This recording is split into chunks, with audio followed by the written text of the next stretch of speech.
بسم الله الرحمن الرحيم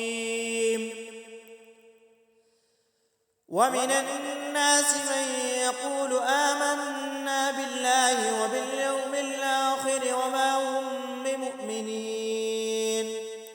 يخادعون الله والذين آمنوا وما يخدعون إلا أنفسهم وما يشعرون في قلوبهم مرض فزادهم الله مرضا ولهم عذاب أليم بما كانوا يكذبون وإذا قيل لهم لا تفسدوا في الأرض قالوا إنما نحن مصلحون ألا